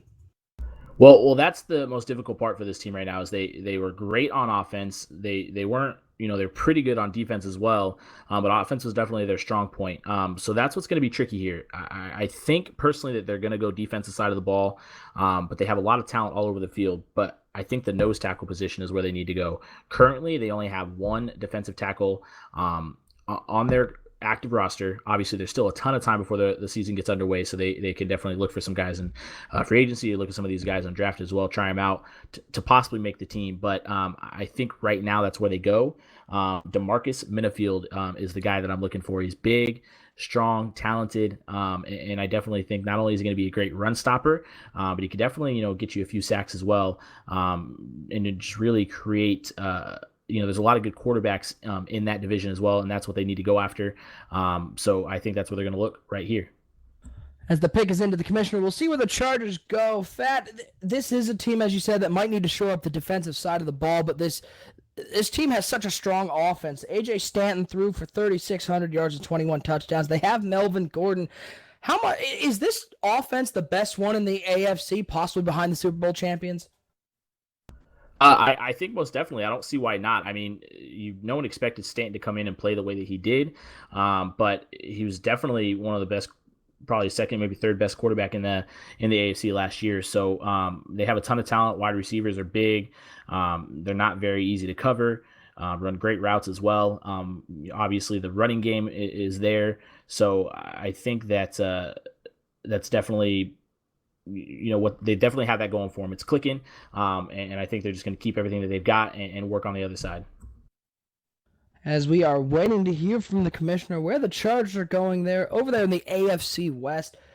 Fat, you've been hanging out with the Chargers camp. How confident is this team that they can make a run in the playoffs? They've had no trouble winning that division, but they've struggled in the playoffs. How confident are they that they can finally get over that precipice and win a title?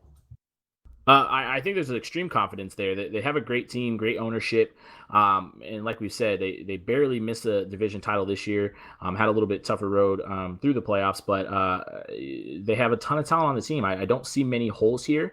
So this is definitely midway through the draft that they have an opportunity to shore some things up for themselves.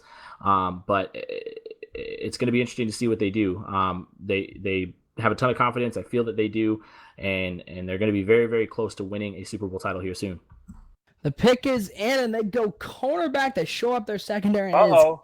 Kayvon Onabun from Wisconsin, the 6'3", 210. He is from Ghana. This is a guy who didn't play a lot of football coming into college. He's very raw, but he has the innate athleticism. This might be one of the biggest steals. What do you think about this pick for the Chargers, Fat? I definitely like it. I think, with Verrett on the opposite side, I think he's going to be somebody that he can really work with and become a much better player in this league.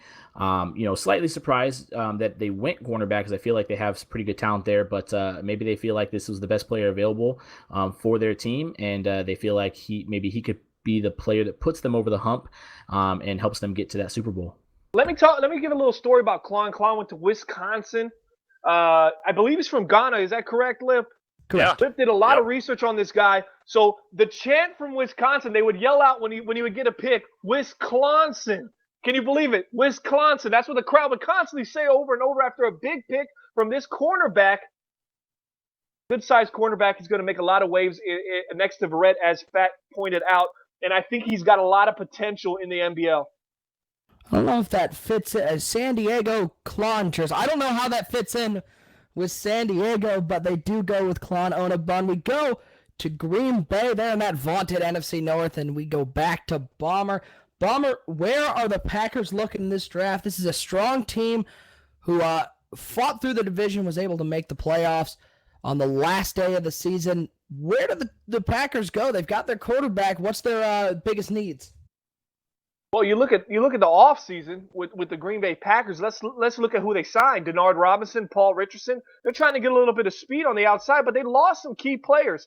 They lost one of the most coveted offseason free agents, Corey Linsley, who ended up going to Seattle. That's right. Seattle signed multiple high-end offensive linemen this offseason, but they also lost Morgan Burnett, strong safety, along with cornerback Sam Shields. So a lot of turnover going on in Green Bay. So I expect them to go somewhere on the defensive side of the ball in this draft right now. It could be secondary, it could be defensive line, but there also is a middle linebacker out there that I really like. His name is Blades. He's from California. Blades. I've watched Blades for a long time. This guy is a bona fide star. He's going to be. And if the Green Bay passes on him right now, they could definitely regret it in the near future. And the pick is in. We're waiting to hear with who Green Bay is going with here in the MBL Season 21 draft. Once again, for those of you joining us, we appreciate you hanging out with us here on the MBL Network. As always, follow us at MBL. We hope you hang out with us more on MBL Network. We always put on some MBL lives during the games during the season. The pick is in for the Packers. They go left in. They go with LaRoque. Interesting pick going defensive line. A little surprising, Bomber?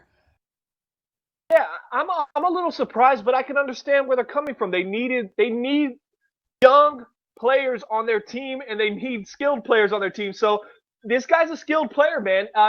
It's a little early for him. I thought of him as like more of an early second round selection, but Green Bay went ahead and took him now to try to validate the fact that they're lacking in their defensive line. So they bring him in, and hopefully he can give them a little bit of a spark and bring something back to that defense that obviously didn't perform well, and that's why they had to cut Sam Shields and they cut Morgan Burnett. They just weren't getting anything out of their secondary because their defensive line wasn't getting the pressure necessary to give those guys some help in the back end. So the pick is the left end LaRoque for the Green Bay Packers. Let's head over to the AFC South where we find the Houston Texans, and Lip has been with the Texans camp. This is a team that lost some big leaders on defense. Jonathan Joseph, Kareem Jackson was a big loss. They made some nice signings, but this is a team that is looking to continue to win that AFC South. They have some needs possibly in the trenches on both sides and at cornerback. What are you hearing out of Houston? Where are the Texans looking? This is a tough pick. I'm telling you, the Texans are in an interesting position. They went 11-5 last year on the arm of Connor Cook. They were 7th in passing. but they lose Dwayne Brown at left tackle. That is a huge loss, and they don't have anyone that can fill that need right now. The issue is, I'm not sure if there's a guy that you take at 23 and you feel comfortable with taking at 23. There are some spots on the defensive side of the ball that you could take, but you're going to leave that left tackle spot completely open. And whenever your passing game is really working well, you're going to need that left tackle. So I'm not sure if they can go into this season without a left tackle. So they may have to reach for a guy here. It may not be a left tackle, but it may be a guy that they think they can kick out, maybe kick out a guy that they have on their roster now. But this is a tough pick for the Texans for sure. Tough pick indeed. As the pick is into the commissioner, we will see where Houston goes. Now, let me ask you this, Lip. As a team who's picking in the bottom half of the draft, is it harder to find maybe some of those home run picks as you're lower in the draft? Or is this place where a team can find those diamonds in the rough because people might not be looking at players that they're pondering here at 23? I think you can if it's not a quarterback or a cornerback. Those are two positions that people really go after early on in the draft. So if you need those after pick maybe 18 or so, it's going to be tough. But if it's anything other than those two positions, you definitely have a chance to find a guy that teams passed on because they needed a quarter or cornerback. So I think that for the Texans, they've got their quarterback. There's still some nice corners out there, but I'm telling you, that left tackle position is a huge question for the Texans. As we wait and we find out, they go defensive line, not offensive line, going right end with Lawton. A little surprising they don't show up that offensive line for Connor Cook, but this is a team that loves to get after the quarterback. What do you think of this right end? It does fit. They have J.J. Watt. They've got Michael Brockers. They've got another guy at defensive tackle. They don't really have anyone at right end. They've only got one guy on their roster at right end. So I understand the pick, but now I'm really concerned what they're going to do at left tackle. They're going to have to find a really good guy later on in the draft, and it might work out for them. And I hope it does because this is a good team, and they're building it very well. Let's get over to that AFC West and the Denver Broncos, Porter's Broncos, and that's where we find Project Fat. This is a team that's losing some of those guys that you just think of as Broncos, Aqib Talib, TJ Ward, but they picked up some nice players in Xavier Gooden. They got Desmond Lewis, but this is definitely a team that we've been hearing wants to show up those skill positions, wide receiver, cornerback, safety. Fat, what are you hearing out of Denver? Where are these Broncos going to go? Yeah, so like you said, they're looking at some of those positions, but one of the most sought-after guys that they really tried to bring in during the free agency period was at the tight end position, Tyler Eifert. They were unable to do so, so I feel like that they're still going to look to really try and help Paxton Lynch, who turned over the ball, way too much last year. They still finished 11-5, won the division. We're in a playoff game that they did end up losing, but I think that that's what they're going to look for. They need to find a guy that's going to help not only possibly protect him, but kind of be his security blanket later on. They added Anthony Fasano, but I think they strictly brought him in to help in the running game. As he's a little bit older as well. So I definitely see them looking at that tight end position. And there's a big guy out there standing at about 6'6" that I think they might be bringing in to Denver. As the pick is into the commissioner, we'll hear where Denver is going. Let me ask you this, Fat. Are you surprised how steadfast they've been with their two offensive leaders, being Paxton Lynch, C.J. Anderson? Both guys struggled last year. They rank in the bottom half of the MBL in yards in both those categories. Are you surprised that they're sticking with those guys, or you think they just need to show a little faith and we'll see if they can improve? Slightly surprised, but like I said, I mean, they went 11-5. So why overreact at this point in time? Something's working. It had a lot to do with that defense, as they were like the leaders in almost every single category. But I think that they could still use these guys, utilize them, and make them, into good players that could possibly get them over their hump, and not only just into the playoffs, but making a run at the Super Bowl as well. So I think that's what they need to do. They need to go get a security blanket for Paxton Lynch and give him an opportunity to, not have to necessarily spread the ball across the field so much, and be able to maybe look towards the middle, throw some little shorter passes to that tight end. For sure, indeed, and they do go tight end, and they go with Goodson. This is a big target, great hands, definitely not a blocking tight end. He's a guy who's going to come in immediately and try to impact the offensive side of the ball, drawing comparisons to a guy like Greg Olsen, maybe a guy size-wise like Eric Ebron. Tight end, giving them another weapon. It is sort of an offensive line position, but definitely more of an offensive weapon in the passing game. You surprised they go tight end and not on the offensive line? No, because I think that they still pieces on the offensive line that they can play for this season at least. I don't think there's a ton of talent on the offensive line right now, at least in the areas that they need. But I really felt like they were leaning towards this. Like I said, they really pushed for Eifert in the offseason. And I felt like they just in Denver felt like that was their number one need. And they feel like this guy here, I mean, he's big time target. So why not bring him in, give Paxton Lynch an opportunity to show what he can do. I think he has the weapons now on offense. And if Lynch continues to turn the ball over as much as he did last year, then maybe we're talking about a quarterback next year. But a great pick here by the Broncos, and I think they can go a long way with this guy. Traylon Goodson, the 6'6", 264 tight end from Flint, Michigan, pulled to Florida State, not staying at home. Flint, Michigan, representing in the Sunshine State, and now we'll be heading out to the Mile High City. Let's go to pick number 25. Before we throw it over to Bomber, let's give a big shout-out to everybody in MBL and in our development lead, The Grid. We love all of you, and we appreciate all you who've been hanging out with us tonight. Bomber, the Washington Redskins might have been one of the more surprising teams of the MBL last year. They really were strong, but might have been a little under the radar. Where do you think the Redskins are looking in this draft to improve their stock and maybe start challenging for a Super Bowl? Well, I think the Redskins are right there, and I think the Redskins are the most underrated team in the MBL right now. They finished 10-6 last year, but I want to really stress this part. What they did against the Dallas Cowboys last season, mind you, they played them 3 times. They played them in the playoffs. They beat them once in the regular season. They played them really tough again, and then in the playoffs, they had a lead of 17-14 in the second half, towards the end of the third quarter, beginning of the fourth, before it eventually they came up short. But they have a real stud in Keith Marshall. He had 1,100 yards last season, 10 touchdowns, averaged 5.1 yards per carry. Now, what do they do this offseason? They go out and they bring in some veteran talent. They bring in Golden Tate III at wide receiver. And then they also signed right end Cliff Averill. I think this team is at a point in a position where they take best player available.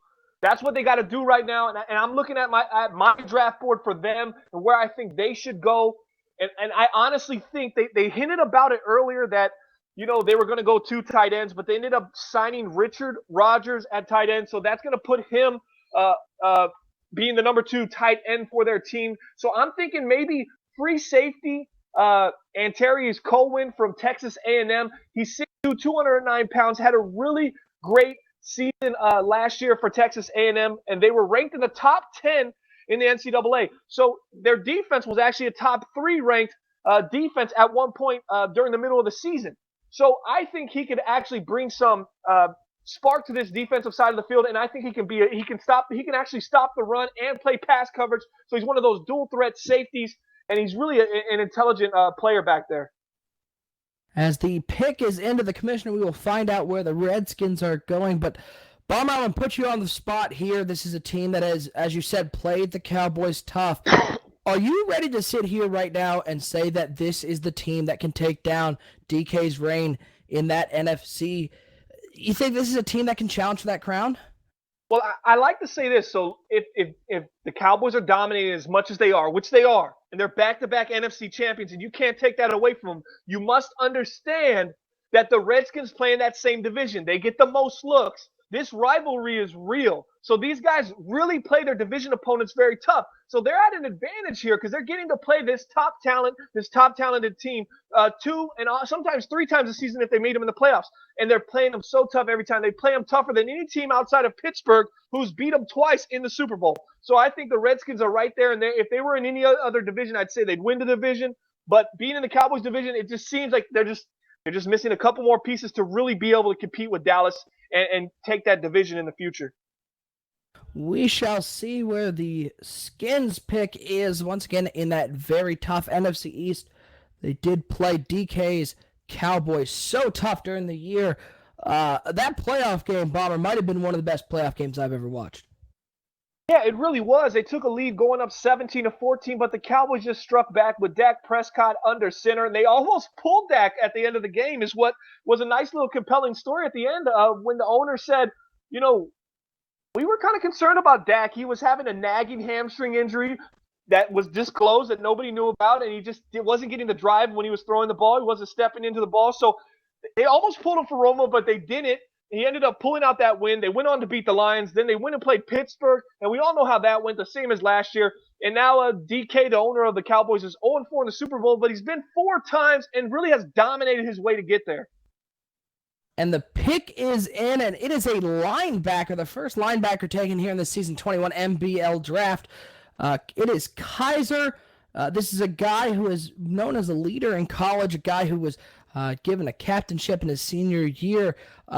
First linebacker taken. Are you surprised it took this long? Not surprised at all. I told you best player available. This was probably the top guy on their board. And this team is in a position where they can draft. They don't have to draft by need because they're so solid top to bottom right now. They did a great job in the offseason. I said bringing in Golden Tate. I forgot to mention they brought in DeMarcus Lawrence, a former Cowboy, which is going to further spark this rivalry, along with such a great veteran of Cliff Averill. So this defensive line is looking stout, and they're just adding to the defense by bringing in outside linebacker Kaiser at pick number 25 in MBL season 21 rookie draft. I love a good Kaiser roll on a sandwich, and I love Kaiser here. A nice pick for the Redskins. We go from a team that played so well last year to a team that struggled mightily, the San Francisco 49ers, and we have lip cover in the 49ers. This is a team that traded back to gather some more picks. They've got a lot of holes on this team, but this is a team that has some young talent and might be able in a couple years to challenge in that NFC West. Where do you see the San Francisco 49ers going here in this draft? Well, I think there's 2 different scenarios on each side of the ball. First off, I know that they have confidence in Jawar Woodward because they were a top 5 pick, top 10 pick, and they traded out of that. They did not want any of those quarterbacks. They believe in their guy that they have. If you look at how they performed last year, on the offensive side of the ball, they were dead last in rushing yards. That's bad whenever you've got Carlos Hyde. He's a very good running back. Right now, they don't have a right tackle, so I think at this point, that's a big need for them. They could go there in the draft, but also on the defensive side of the ball, they were also next to dead last in stopping the run and currently only have one middle linebacker in Navarro Bowman, and I think this would be a great fit for Jamal Blades. You know, he's from Stockton, California. He's out there, and it would be a great linebacker duo for Navarro Bowman and Jamal Blades to come in and really help stop their run because their pass defense isn't that bad at all. So pairing up 2 great linebackers to stop the run, that totally changes their defense. And the pick is into the commissioner. We will find out where the San Francisco 49ers are going. Lip, the 49ers, they do go with Blades there in the middle. I love it. Is this a guy who can be sort of a game changer for a team that has struggled so much? Oh, yeah. I think that this is a complete game changer because, like I said, their run defense is so bad, but their pass defense was really good. And if you know anything about Navarro Bowman, he's a great middle linebacker.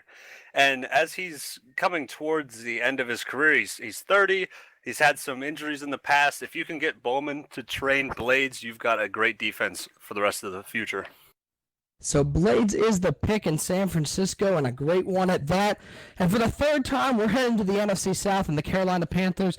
Let's throw it over to Fat. This is a team that took a halfback. They took a cornerback. But with 3 first-round picks, they really do get to go again, even though it sounds a little surprising. Where are the Panthers thinking here with their 3rd pick of the first round? Well, I think they addressed one of their issues on the offensive side, and then they also addressed one of their issues on the defensive side. Now, I personally think that they're going to go defense again, possibly at the defensive tackle position. I think there's still some decent talent there. But another thing I could possibly see them doing is maybe addressing the wide receiver position. They had Greg Olsen lead their team in receptions and yards, which is obviously nothing wrong. Greg Olsen probably has one of the best set of hands in the entire league. But I think that kind of limits the offense a little bit. If you don't have too much going on the outside, it could make things a little bit more difficult. And Newton did have an issue turning the ball over as well, as he threw 20 touchdowns to the 31 interceptions.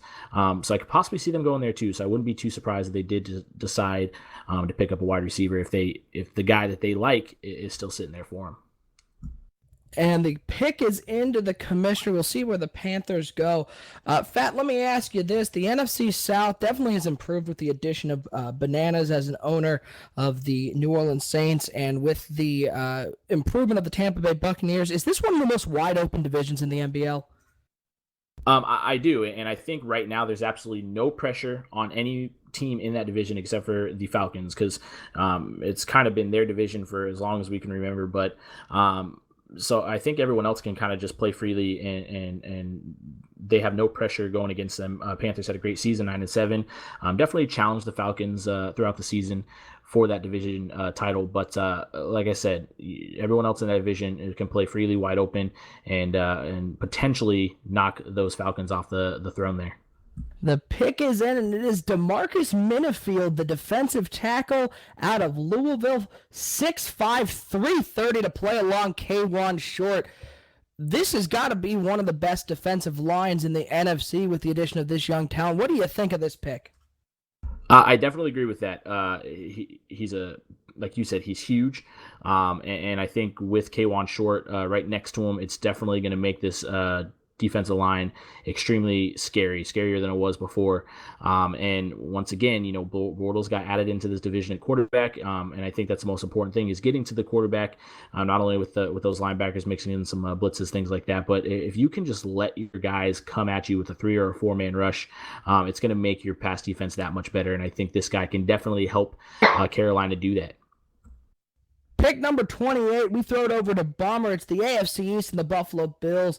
The Bills were great last year, but they lost a lot of players, including the Tyrod Taylor era is over in Buffalo. LaShawn McCoy leaving as well. They picked up Patrick Chung from inside the division. They picked up Brandon Graham, but this is a team that we've heard is looking to add some more weapons at wide receiver. Do you think that the Bills are going wide receiver or going somewhere else? Well, I also think we need to address the fact that Richie Incognito also retired on this season. And Incognito played the most snaps in the NBL last season, and he didn't even allow a sack on Tyrod Taylor. Now, it was very controversial when Taylor and McCoy were released 1 week into free agency, about 5 minutes apart. So there's got to be more to that story, what's going on, possibly some character issues in Buffalo. They decided to get rid of him, and I heard they really heavily pursued Drew Brees, but Drew Brees decided that Buffalo wasn't the right spot for him, as he obviously chose Jacksonville. Now, I'm hearing Buffalo is going to attempt to sign Matt Ryan. That's right. I'm hearing this as breaking news. Matt Ryan is a quarterback that's out there in free agency right now. He's still feels he has a couple seasons left. He didn't get really many offers in the offseason, and he's looking to start fresh and maybe spend the latter half of his career in Buffalo, as I hear they're in talks right now. Brandon Graham was a great signing. He came from Philly, as Philly released him also midway into the free agency period. Where do I see Buffalo going right now? I think they go best player available. If they think they're going to get Matt Ryan right now, they are not going to draft a quarterback this late. Their plan kind of went through with Drew Brees. So maybe halfback or best player available for Buffalo Bills right now. As the pick is into the commissioner, we'll see where the Bills goes. Bomber, this AFC East is an intriguing one. A lot of very good teams there. Maybe no one great team per se. Are the Bills in position to be that great team and maybe start dominating this division for a while? Yeah, you thought so, but then they win the division finally, pretty convincingly at that. But then Tyrod Taylor gets cut. LaShawn McCoy gets cut. So they start throwing these people out there, and then Incognito retires, and now you're starting to question whether that this team is going to be able to back-to-back on the division. I don't know. I like the Jets, man. I think the Jets are in a rebuilding process. I really like that team, as they're very gutty and they fight. I like what the Patriots are doing. The Dolphins obviously have a long way to go. And the pick is in, and it is offensive line, shoring up the trenches there for a possible Matt Ryan. It is Terrell, the right guard, another offensive lineman. Bomber, that's 3 going here in this first round. Are you at all interested to see? No, this is 100% Incognito replacement right here. They'd like Terrell going in. I had a feeling they would go offensive line, but they kept saying best player available. And then with Tevin Coleman having the injuries he had last year, possibly halfback going a little early, they'll probably wait till the later rounds to do that. But I do want to point out this pick right here is to place Richie Incognito, and this kid has a lot of talent. The Richie Incognito, not quite an incognito pick, though. It is a replacement. He is on the right guard, and he is going to be strong for that Buffalo offensive line. And we go to the San Diego Chargers again, and let's throw it out to Lip. The Chargers, been active already in the draft. Short and sweet, Lip, where are they going? I think that this is one of the best rosters and some of the best leadership in the league right now. I think that they just go best player available. They have a couple places they could improve, but I don't think a rookie is going to come on and be a starter day one in many places. So I think that they'll just take a guy that they think can help them as he develops down the road.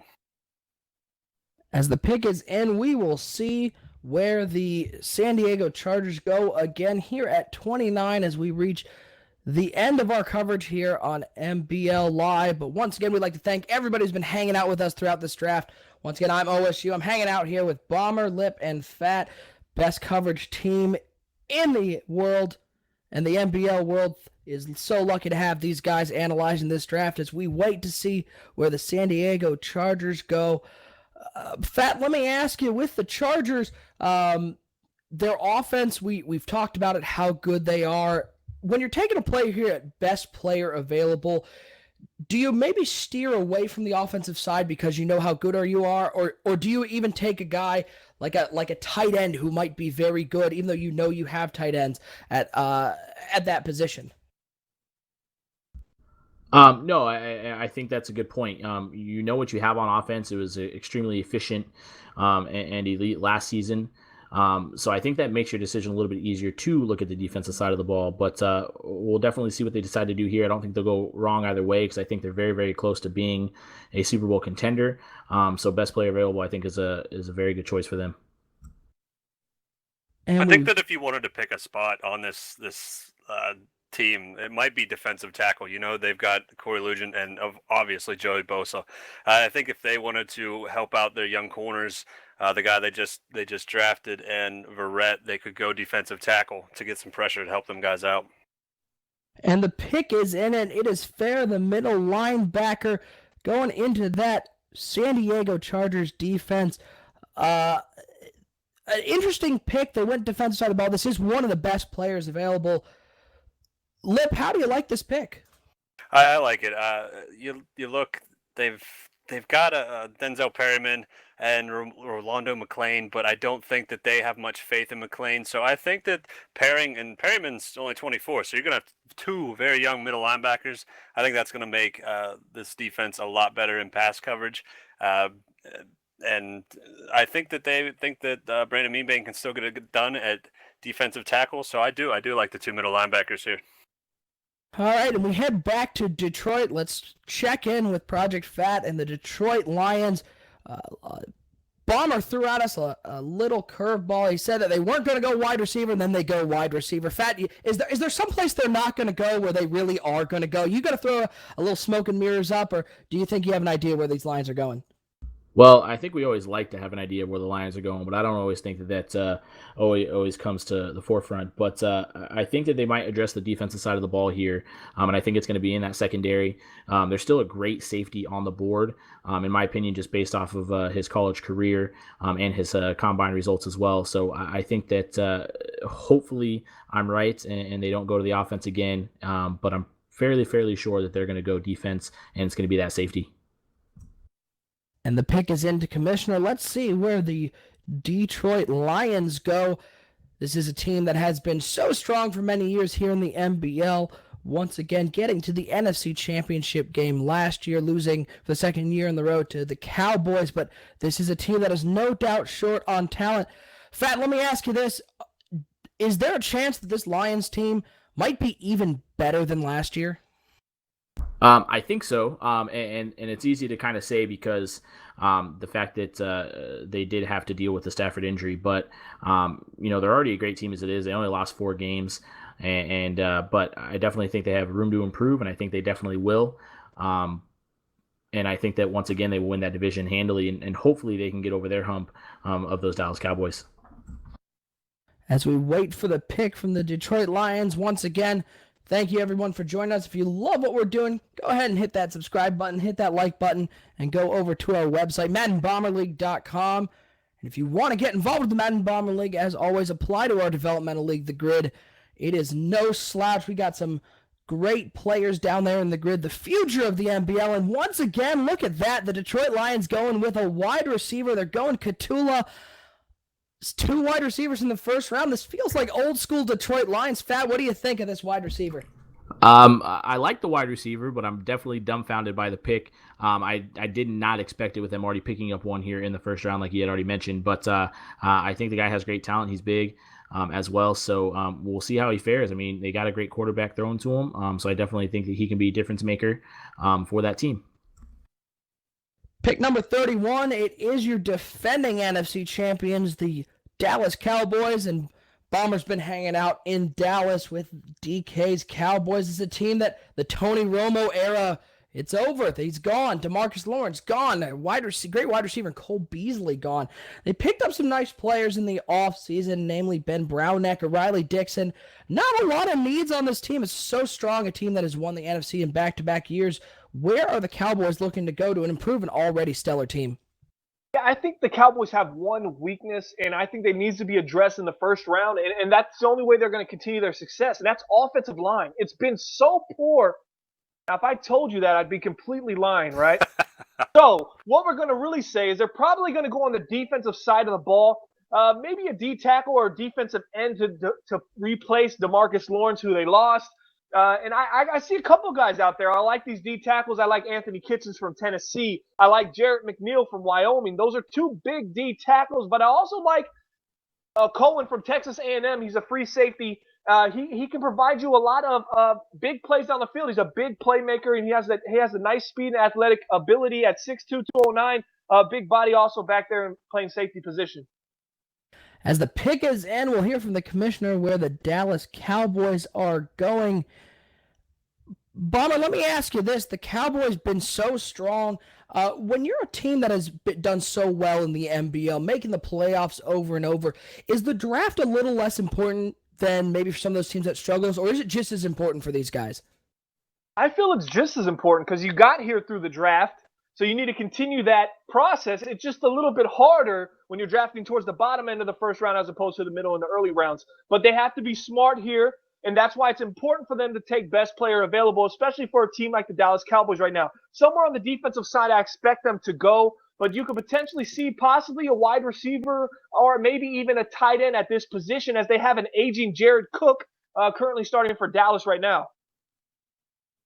As we wait for the Cowboys pick to come in again here at 31, we're reaching the tail end of our coverage of the MBL draft. Season 21 coming up, and boy, are we excited. This is one of the most exciting nights of the year, and the pick is in, and we got another guard going. It is Ebner, the right guard, a big boy in the middle there for DK's Cowboys.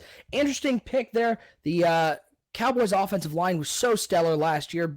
Bomber, does this improve their offensive line, or is this a guy who can sit behind these great offensive linemen, learn from them, and then in 4 years come up and play an important role? Yeah, I mean, they obviously felt he was valuable enough to take in the first round. There was some good offensive linemen out there, some solid ones. I didn't know if that was a need of theirs, but like I just said, best player available. And if they feel this was the best player available, why not?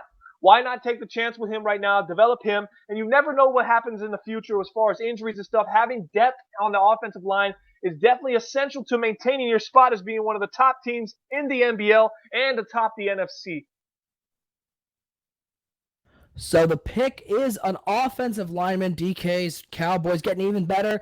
And we go to our final pick of our coverage, the final pick of round number 1. And it's obviously the worst team. It is the back-to-back Super Bowl champion Pittsburgh Steelers, and Lip's been hanging out with the Steelers camp. This team has been so dominant, so good. They did lose some players, especially a guy like William Gay, who has been a force on this defense for so many years. They had some nice signings. Cyrus Kouandjio is a great player. Dre Archer. They do have a couple needs, possibly offensive line. They could shore that up. They could always use more cornerbacks. Lip, what are you hearing out of Pittsburgh? I think that Pittsburgh is looking at some offensive line. They know that some guys on their line cost some money, and of course they've got to pay for the killer bees. So I think that they need to get a little younger on the offensive line. Bring in some younger guys, as some of these guys are in their last year or two, and make sure that you have offensive linemen for the future. And I think that is their biggest need right now. As the pick is into the commissioner, let's see where the Pittsburgh Steelers go, shoring up the back-to-back Super Bowl champions. This team has been so dominant here in the MBL, winning once again over the Dallas Cowboys looking to run it to 3 straight and build a dynasty here in the MBL. And the pick is in. They go offensive line, left guard. The offensive line has dominated this draft. Lip, what do you think? Is this guy going to be an immediate impact for the Steelers? I think that he's gonna come in and he'll find his spot. Cyrus Kwanju's coming in. The Steelers really like him. They have been missing a big left tackle for quite a while. They just had a guy, Nate Gardner, get a little older kind of age, and they did not feel confident in him after Khalil Mack smacked him around a bunch. So they're going to try this guy, and they're going to try Kwanju, and see where it goes from there. And that will do it for our coverage here of the first round. And let me throw it over to my esteemed panel. Guys, we've watched 32 picks. We've seen teams go through so many great players. I'm going to go to each of you. Let's start out with Bomber. Bomber, who is your winner of this year's draft? Well, I've got 2. And my first winner is going to be the number 5th pick in the draft, the New York Jets. They picked Woodson. He was my number 1 quarterback, and he got passed up twice. The Cardinals and the Browns are going to regret that, so it's going to be a co-winner for that. I got the New York Jets at their 5th pick, but I also like what the Minnesota Vikings did. They brought in a left guard, 2 left guards. Obviously, one's going to play right guard. And they shored up their offensive line, which had so many issues last season, is why Adrian Peterson couldn't get going. Now they parted ways for him. So I think the Vikings are on the right track, and they made some great moves. So kind of a 1B with the Vikings and a 1A with the New York Jets, going with who I feel was the best quarterback in the rookie draft. Lip, over to you. Who is your winner of the first round? I really like the Chargers. I think that they understand where they're at with having to play the Broncos, having to play the Raiders, having to play the Chiefs. They need a solid defense to take that next step to get to that Super Bowl. So taking a corner and a middle linebacker, they are very focused on their defense. They're very confident in their young quarterback in their offense, and I think that they took huge steps in getting themselves to a Super Bowl with this draft. Last but not least, Project Fat, your winner of the MBL Season 21 first round. Well, I definitely agree with both those guys. Definitely can't go wrong with any of those teams. Vikings, I think, did a very good job, shoring up that offensive line. But I think the Baltimore Ravens is the other team that I think did some good things in the draft. They have to go against 2 great passing offenses in the Steelers as well as the Bengals every year. So going after that safety, shoring up that secondary, I think was a really, really big move for them. And I think that was one of the winners of the draft. I'm going to pick my winner, and that winner is the viewers. You're welcome, everyone. This has been a great show, one of the best nights of the year here in MBL, and I want to once again thank my esteemed colleagues, Bomber, Lip, and Project Fat, of course, Al Bidness with the graphics, and Gibbs doing the producing behind the scenes. Once again, for those guys, I'm OSU. Thank you so much for joining us for this year's Season 21 MBL Draft, and we will see you next time.